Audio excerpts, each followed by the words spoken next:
house, put the women and children to bed, and go looking for dinner. Jon Rothstein here on Inside College Basketball Now. I want to remind you to subscribe to Inside College Basketball Now on both Apple and Spotify. We want to be your Bible for the college basketball season and beyond. We are the only college basketball podcast coming to you 52 weeks out of the calendar year. Also want to remind you to like and subscribe to Inside College Basketball Now on YouTube. We want to get up to 500 likes on this show, and leave a comment in the chat. I will get to it later in the show. And also a programming note, even though we are coming to you today at a special time, 11 o'clock Eastern, because I have studio work over at CBS Sports Network after this show today, it is a reminder that during the 25-26 college basketball season, we will be coming to you with live episodes of Inside College Basketball Now at 1 o'clock Eastern every Monday and Thursday. And if you can't be with us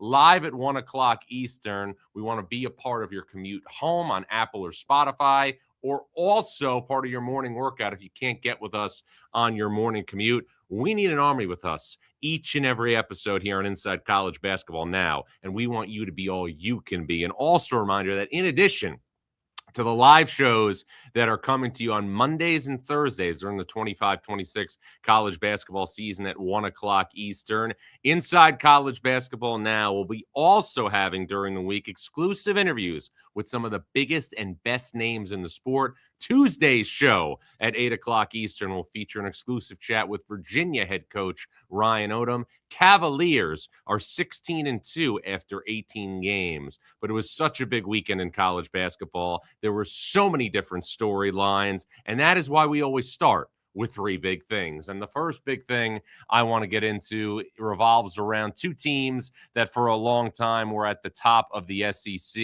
and that's Florida and Kentucky, because each of those programs had a massive week in the SEC. And let's start with the defending national champions. And in November and December, Todd Golden entered, obviously, the season after winning the national championship with a really, really difficult non-conference slate. A slate that featured a game in Las Vegas against Arizona. A slate that featured, obviously, a game at Duke as part of the ACC-SEC Challenge. A slate that featured UConn in Madison Square Garden as part of the Jimmy V Classic.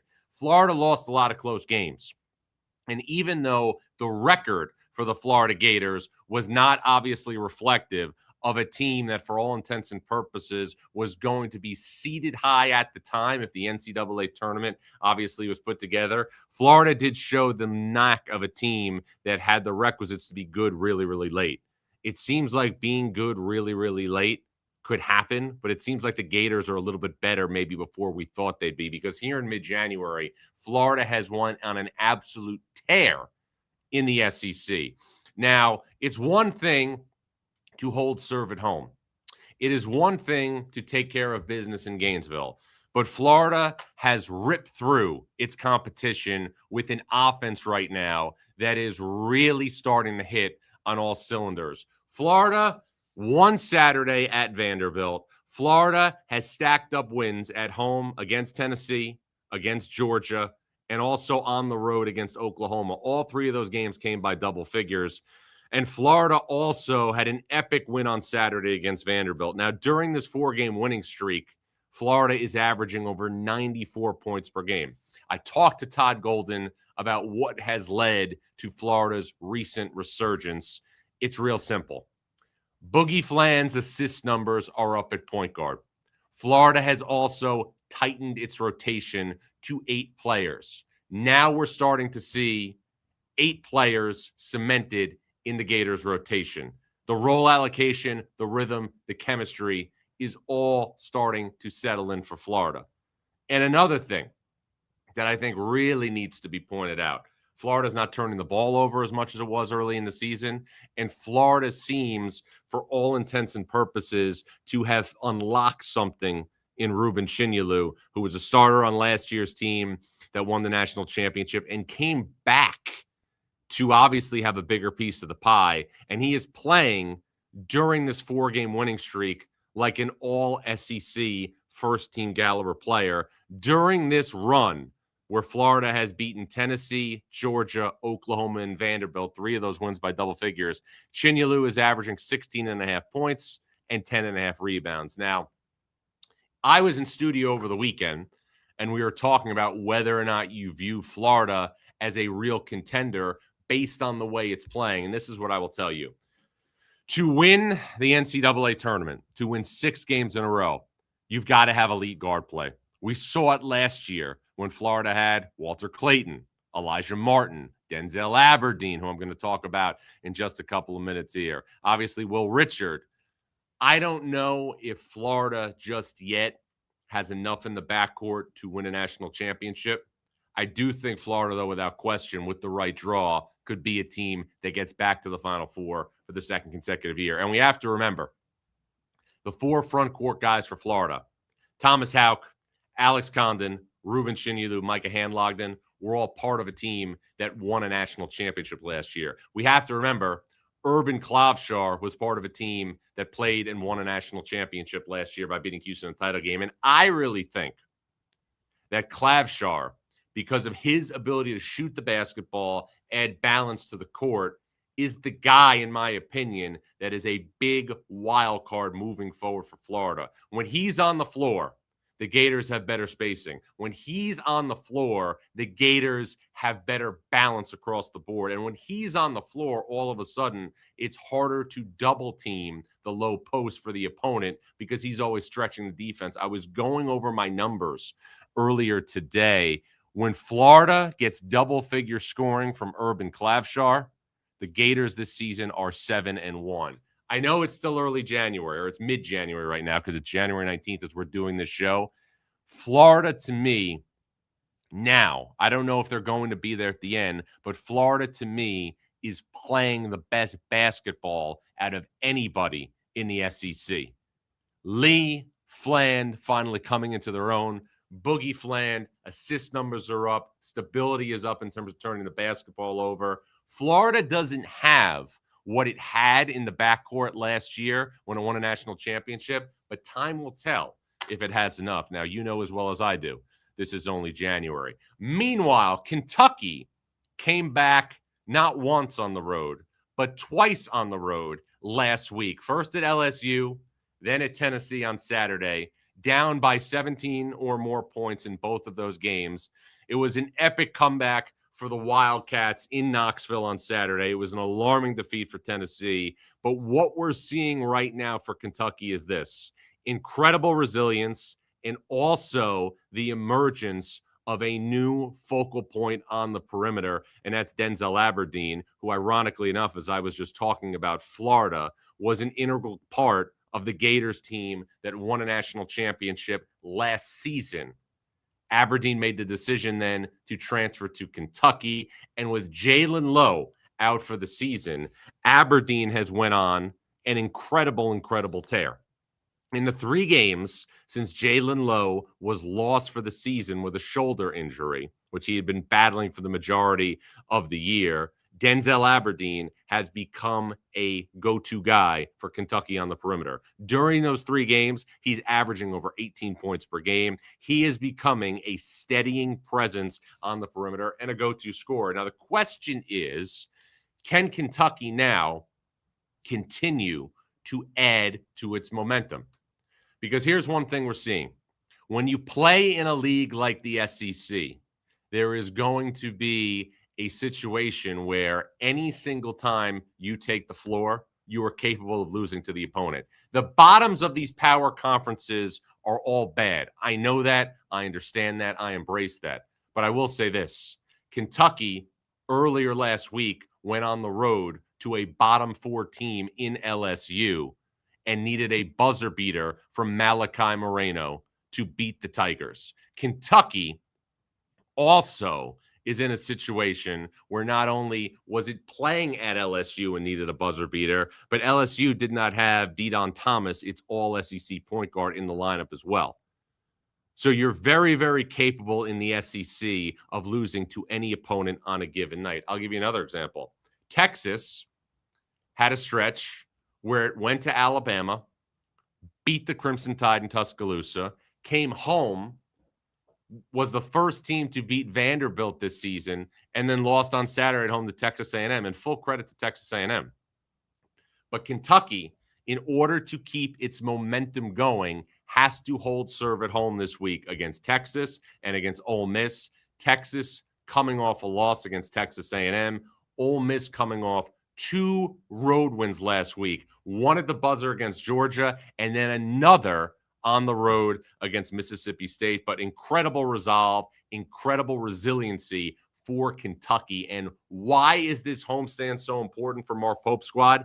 After these 2 games, the next 2 games for the Wildcats at Vanderbilt, at Arkansas. Kentucky has to go 2-0 this week at Rupp Arena. And I think the one thing we're seeing now in the SEC is that the SEC could have the most representation out of any power conference in the NCAA tournament. I'm just not sure just yet how many Final Four contenders there are in the league. On some days, I think Florida could be. On other days, I think Arkansas could be. But the road has been extremely unkind to Arkansas in SEC play. In 3 SEC road games this season, Arkansas is giving up an average of 90.7 points per game. That is a major, major concern for John Calipari's squad, who will host Vanderbilt on Tuesday night at Bud Walton Arena. The second big thing I want to get to here at Inside College Basketball Now, the league races are taking shape in power conferences. And what I mean by that is we are starting to get an idea about which teams are in which tiers in these power conferences. I just went through the SEC. I think now I would take Florida and Arkansas at the top of the league, even though Arkansas continues to lose. I think on a neutral court, Arkansas has the talent. But let's look at the ACC. At the top, you clearly have Duke. Duke went to Northern California last week, won back-to-back games against Cal and Stanford. The Blue Devils are the class of this conference. Cam Boozer, obviously still the heavy favorite to win the National Player of the Year award. Duke in the pole position in the ACC. There are 2 teams, in my opinion, behind the Blue Devils in the ACC in that second tier. One is Virginia. And again, Ryan Odom will be my exclusive guest Tuesday morning here on Inside College Basketball Now. It will hit YouTube at 8 o'clock Eastern. Virginia is 16-2 after Saturday's win against SMU, and Virginia will host North Carolina on Saturday in Charlottesville. It's going to be a really nice day in Charlottesville. They're going to honor Tony Bennett at JPJ, which is going to be really great for the former head coach. But for Virginia now, they're 16-2, and I think the team you have to put in the next tier in terms of the top challengers to Duke in the ACC is Clemson. Now, I don't think Brad Brownell is getting enough credit for the coaching job he is doing this season at Clemson, and I think you can make the case that this is unequivocally the best coaching job that Brad Brownell has done since he's been Clemson's head coach. Clemson 2 years ago had a memorable run to the Elite Eight, won the games in Memphis against New Mexico and Baylor, went to Los Angeles, upset Arizona in the Sweet 16, lost to Alabama in the Elite Eight. Last season, even though there was disappointment by losing to McNeese in the NCAA tournament, Clemson still won 27 games and was a 5 seed on Selection Sunday. Now, since that time, Clemson lost 5 key players and the Tigers' top 5 scorers from that team that won 27 games last year and was a 5 seed. Chase Hunter, gone. Ian Shefflin, gone. Jaden Zachary, gone. Chauncey Wiggins, gone. These players who were all a part of that team are no longer in the program, and yet you wake up and Brad Brownell's team is 16-3 and has won 9 games in a row since losing at the buzzer to BYU in the Jimmy V Classic when Rob Wright made that shot. So I think if we're being fair right now and you're looking at what Brad Brownell has done, he's doing things at Clemson that have never been done before. Remember this, under his watch, Clemson has never played in 3 straight NCAA tournaments. That is going to change this season. And then after Virginia and Clemson, I think you have a slew of teams in the mix in the ACC. North Carolina unlike Duke, had a very disappointing trip to Northern California. Got lit up by Ibuka Okori for 36 points and 9 assists when Stanford beat the Tar Heels in Palo Alto in the middle of last week. And then more of the same defensive issues on Saturday night against Cal. North Carolina has to rectify its defense and rectify its defense quickly, or the Tar Heels are going to be nowhere near a quality seed on Selection Sunday. SMU, Louisville, Virginia Tech, Miami, Stanford, Cal, all in the mix of those teams outside of the top three. And another team that took a really, really bad loss over the weekend was NC State, who lost at home against Georgia Tech. Will Wade's team entered that game in a situation where it really hadn't helped itself and it really hadn't hurt itself. That's the type of loss at home against Georgia Tech that will follow you around until Selection Sunday like a 5-pound dumbbell around your ankle. That loss means you got to beat Duke, Carolina, Virginia when you get the opportunity. You have to. You have to offset that type of a loss if you want to play in the NCAA tournament. The Big Ten has, in my opinion, 5 teams right now in the mix to be top 16 protected seeds on Selection Sunday. Purdue, Michigan, Nebraska, Michigan State, and Illinois. Those 5 teams I would have all in the mix to be top 16 protected seeds. After that, Wisconsin, USC, and Iowa all comfortably in the bracket. And then we have Ohio State, Indiana, and UCLA. So I think there's 11 teams now vying for the NCAA tournament. UCLA had an alarming defensive effort on Saturday against Ohio State on CBS. Mick Cronin was obviously very upset after the game and voiced his displeasure. I said this on the postgame on CBS. I'm going to say it again here. I think you can make the case unequivocally that this is the worst defensive team that Mick Cronin has ever had as a head coach. Now, there's a lot of reasons for that. One, I want to point out, UCLA the last couple of weeks has been playing without its best perimeter defender in Sky Clark, and also somebody who's shooting about 48% from three in the Big Ten. So UCLA has been banged up all season. It's been shorthanded. Another thing is UCLA is getting nothing from the 5 spot this season, nothing of substance. Mick Cronin was on this show before the season. He said the key to the year would probably be what the front line of Xavier Booker and Steven Jamerson gave the Bruins. That is something that has been not existent. Xavier Booker looked like a quality player for the first month of the year. His regression has been monstrous. Steven Jamerson, solid player, hard-playing player. Would have been obviously a great big man for Mick Cronin at Cincinnati. But you're 12-6 right now. You don't have any wins of significance other than a road win at Washington. That's the only quad one victory. And then you have Purdue coming into Pauley Pavilion on Tuesday. The great thing about the Big Ten is you can turn your season around with one win. The tough thing about the Big Ten, a large percentage of the games you play are going to be against teams that are going to be in the NCAA tournament picture. But if we're looking at the Big Ten again, 5 teams, Purdue, Michigan, Nebraska, Michigan State, Illinois, all in my opinion, would be comfortably top 16 seeds on Selection Sunday. With my AP vote this week, I voted all 5 in the top 10. And what about the Big East? It's interesting to me how all of a sudden the circle becomes complete and we get back to the beginning. Before the season, I spent a lot of time in this studio, behind this microphone, talking about the fact that UConn and St. John's was the burgeoning rivalry in college basketball. Dan Hurley, Rick Pitino, the last 2 Naismith coaches of the year, 2 coaches that have won multiple national championships.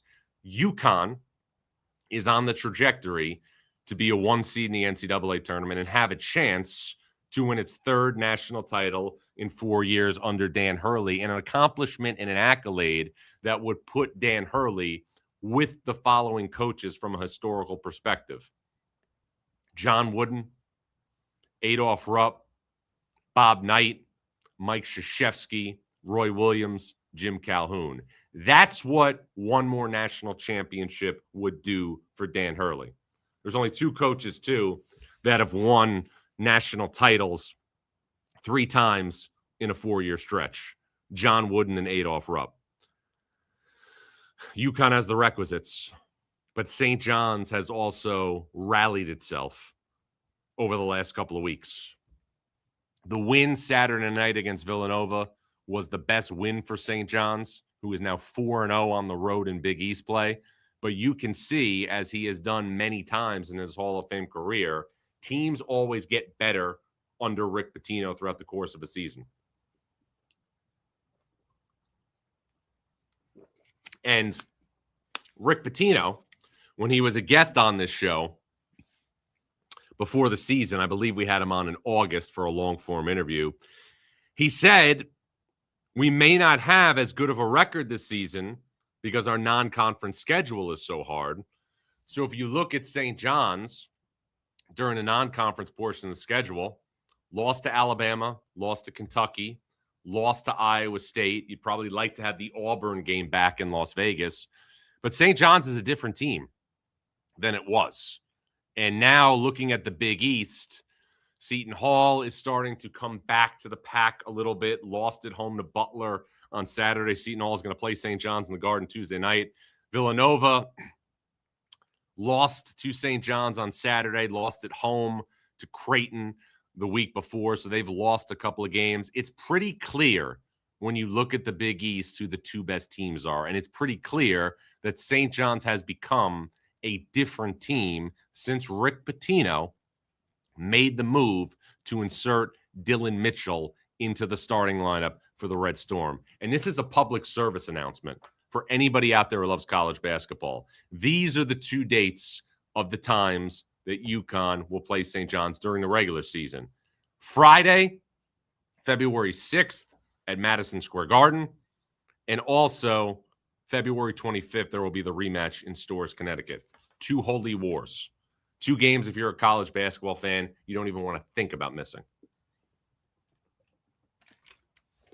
The third big thing I want to get to revolves around the Big 12, a conference that I think has 5 teams that can go to a Final Four. Kansas is kind of hovering as the 6th, but it feels like to me JT Toppin is a bit underrated nationally. And on top of that, as I was mentioning Kansas, Darryn Peterson has become appointment television. Now let's get to JT Toppin first. Texas Tech had a big come-from-behind win on Saturday in Lubbock against BYU. JT Toppin last year was the Big 12 Player of the Year.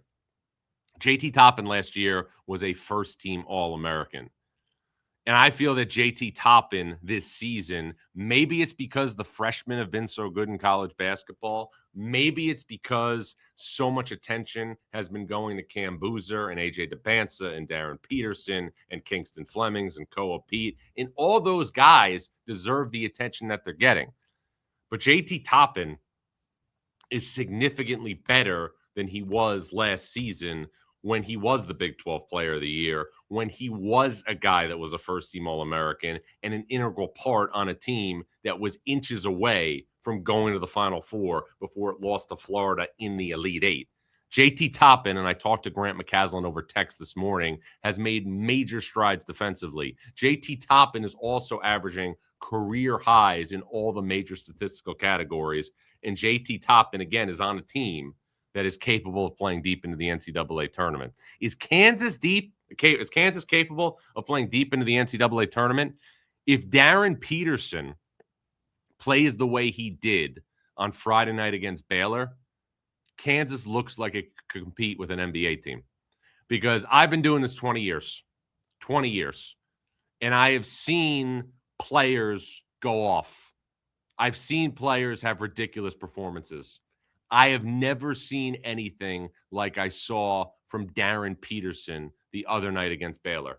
26 points in 23 minutes, 11 of 13 from the field, a ridiculous offensive performance. And if Darryn Peterson is able to stay on the floor, if Darryn Peterson is able to be healthy for Kansas, not only are the Jayhawks going to be a team that people are going to look at as a potential threat to go deep in the NCAA tournament, but they are also going to now be appointment television. Not that Kansas wasn't, but sometimes there are players that come along that have the ability to grab people from the periphery and drag them in.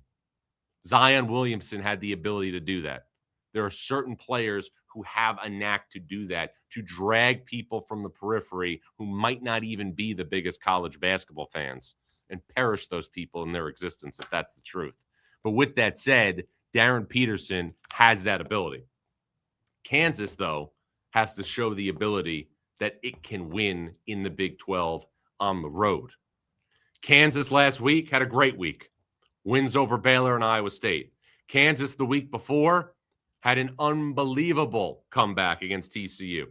Those games happened at Allen Fieldhouse.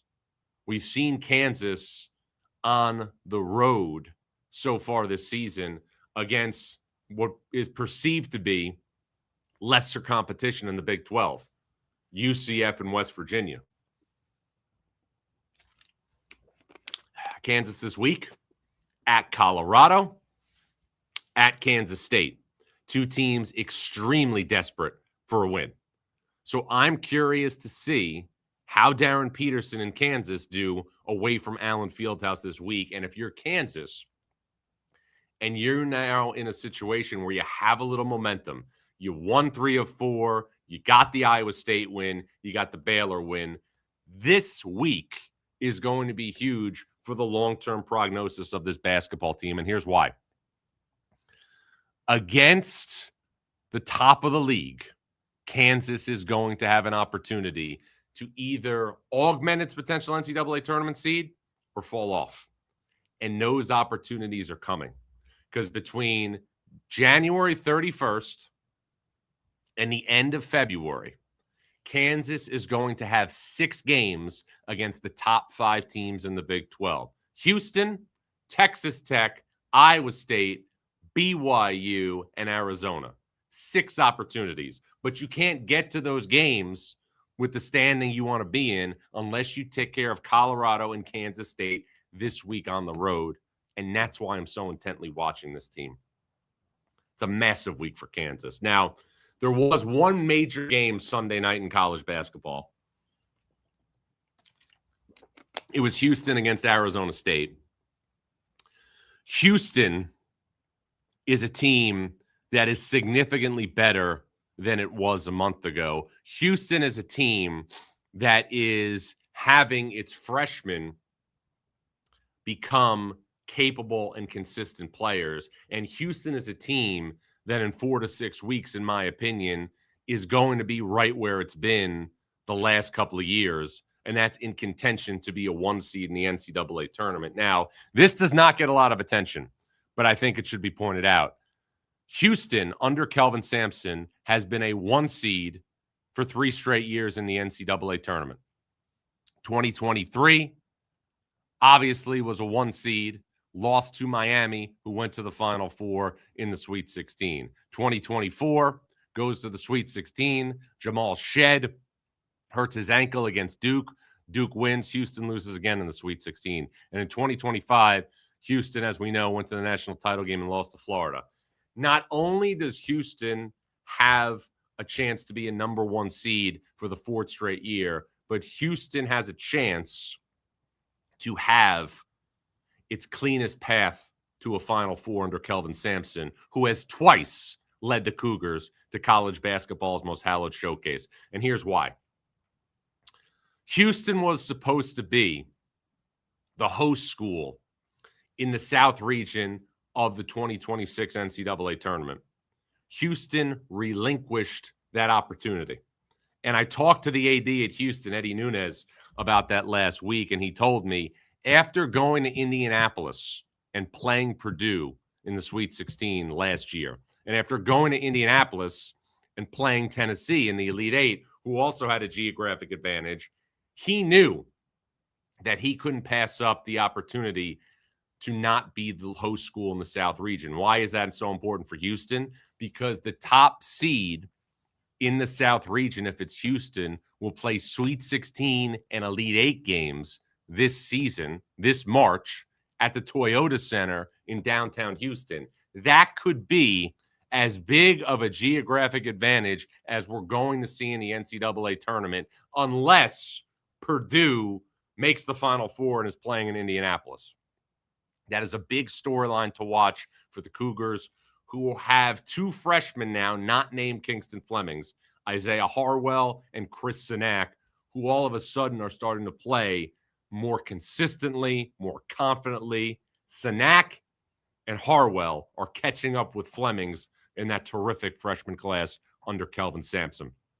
A lot to digest there out of the Big 12, but you know this show. It's like an all-you-can-eat buffet. Going to get to your comments in the chat when I return. Want to interact with you, want to hear what's on your mind after a busy weekend in college basketball. Jon Rothstein here on Inside College Basketball Now. This isn't just combat. It's cinema. Ready or not, here I come. Let's go! Are you not entertained? The new home of UFC, Paramount Plus. All right, one also thing I want to get to. Anytime you're doing a 40 to 45-minute show by yourself, you got to get a cough drop. So lucky for me, this is something I keep in my bag. Halls for life. Pop it in. All right, let's get to the chat. Jon Rothstein here on Inside College Basketball Now. Your comments, please, after a busy weekend. Blake Weidmer says, John, Florida is the best dark horse contender outside of the top 15. I don't think they can win, but can get a Final Four. Kind of in the same boat right now. But I did vote Florida, I believe, 14th with my AP ballot this week. So Blake and I are on the same page. Let's see right now. Kaspoff06 says, can Denzel, he's talking about Aberdeen, keep it up all season is a question, but I wish he would have stayed at Florida, but it seems like he has a great role now. Here's the hard part about this climate. Denzel Aberdeen is a kid who is forever going to be remembered for his role with Florida last year and the role he had on the team that won a national championship, made a key free throw late in that win over Houston. But he had an opportunity to obviously better his standing by going to Kentucky and playing for Mark Pope. You can be happy for him, and you can also be in a situation where you can embrace the fact that he will always be a part of that Florida team, but it's just different now. Coaches are going to coach against players that were in their program. Players are going to be linked to different programs. I see it all the time. But also, coaches who obviously are more old school will use this as an example. And I'd have to talk to former players I work with, whether it's Wally Zerbiak or Roy Hibbert or guys like that. But I'm curious, how much do players who didn't transfer look at the guys who move around and wonder where they're going to go back to? I work with Wally and Roy over on CBS Sports Network. Wally's revered as an icon forever at Miami of Ohio. Roy Hibbert is revered at Georgetown as a guy who was a starter on a team that went to the Final Four. That may not be the same for people who move around. Now, they're entitled to do whatever they want, and if they think it can better their standing, good for them. But, I think we're just talking about both sides here. Let's keep taking your questions here. Blake is very chatty this morning. He said Duke and UConn have no competition in their weak conferences. I don't think the ACC is a weak conference anymore, Blake. I think there's great depth in that conference. Now, I will say this. We have not seen a challenger emerge to Duke this season as a threat for the ACC regular season title. I thought it could be Louisville, but the Michael Brown situation has been so sporadic and so hard to figure out. I don't think you can say that about the Cardinals. Virginia is a team to me that has the ability to win multiple games in the NCAA tournament. I just don't know if Virginia has enough in terms of standing toe-to-toe with Cam Boozer and Duke in a big spot. We'll see that, obviously, as the season progresses. Let's keep going on. Megatron765 says, John, this is the best the A10 has been in years. Is there any chance they can get 3 or more bids? Will the A10 get 2 bids? I think is a better question. Now, full credit to the coaches at the top of this league. Tony Skinn, Josh Schertz doing an incredible job at Mason and St. Louis, respectively. But this is what you have to remember. And I know this from being in the mock selection of the bracket in Indianapolis a couple of years ago. There are blind resumes when people are looking at bubble teams. So if you are not an automatic qualifier, people are going to look at Team X and Team Y, not their name. So if you're being objective right now, St. Louis is having a great year. What's the best win for St. Louis? A neutral victory over Santa Clara, which did get better over the weekend because Santa Clara beat St. Mary's, and a road win at VCU. What's George Mason's best win? Probably the home victory over VCU. How are those going to resonate against bubble teams from power conferences? It's January 19th. 8-10 still is a long way to be a two-bid league. Let's keep going now. Protein Chic 97 says, what are real expectations for Wisconsin? Looks like they can beat any team given but not consistent. Well, Wisconsin's going to be an NCAA tournament team. Wisconsin, to me, looks like a team that has a potential All-American in John Blackwell, really good player in Nolan Winter. I think Wisconsin is on this type of a path. And if you know college basketball, you'll remember this. In 2017, Villanova was coming off a national championship, 1 seed in Buffalo. Wisconsin underachieved a little bit.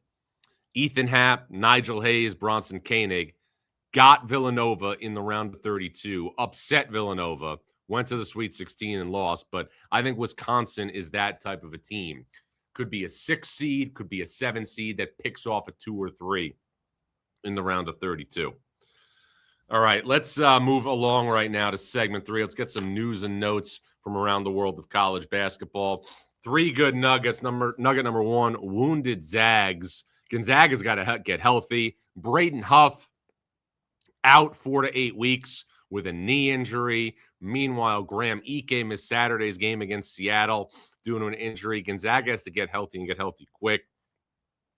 Nugget number 2, more history in Lincoln. Nebraska, who is now 18-0, has not had a single-digit loss season since 1991 when it was a 3 seed in the NCAA tournament. So the Huskers are inching closer to achieving that. Still a ways to go. But again, every single season since 1991 has been a double-digit loss season for Nebraska, who, again, has never won an NCAA tournament game. Nugget number 3, not exactly road warriors. Talking about Arkansas, in the SEC, the Razorbacks giving up just under 91 points per game in SEC road games. Now, 3 games to watch between now and our next show on Thursday at 1 o'clock. On Tuesday, 2 games. Vanderbilt is at Arkansas. Should be a great offensive game. At the Garden also on Tuesday, Seton Hall takes on St. John's. Pirates have lost 2 games in a row. Wednesday, Kentucky will host Texas. This is a big week for the Wildcats. You have Texas and Ole Miss at home. Kentucky has to hold serve to keep momentum. Remember, after this week with 2 games at Rupp Arena, Kentucky's on the road at Vandy and at Arkansas on 3 under-the-radar games. Tuesday, Purdue is at UCLA. UCLA is in desperate need of a big win. Banged up, not playing great defense. Purdue's on the West Coast. Also Tuesday, Kansas is at Colorado. Big game in Boulder. Going to be a late night on the East Coast. So if you drink coffee, that's your thing. If not, do what I do. Skinny pop and blueberries. Keeps you feeling good the next day. And then on Wednesday, we're going to have Washington against Nebraska at Pinnacle Bank Arena. We are getting to the point now where every Nebraska game is becoming a must-watch. It is a beautiful, beautiful thing in this world of college basketball. Want to remind you to subscribe to Inside College Basketball now on both Apple and Spotify. We want to be your Bible for the college basketball season and beyond. Once again, we're the only college basketball podcast coming to you 52 weeks out of the calendar year. Also want to remind you to like and subscribe to Inside College Basketball now on YouTube. And also a programming note, today was a holiday, but aside from that, each and every Monday during the college basketball season, we'll be coming to you with live episodes at 1 o'clock Eastern, and also additional episodes throughout the week with some of the biggest and best names in the sport. Tuesday at 8 a.m. Eastern on YouTube, I'll chat with Virginia's Ryan Odom. I'm Jon Rothstein, and this was Inside College Basketball Now.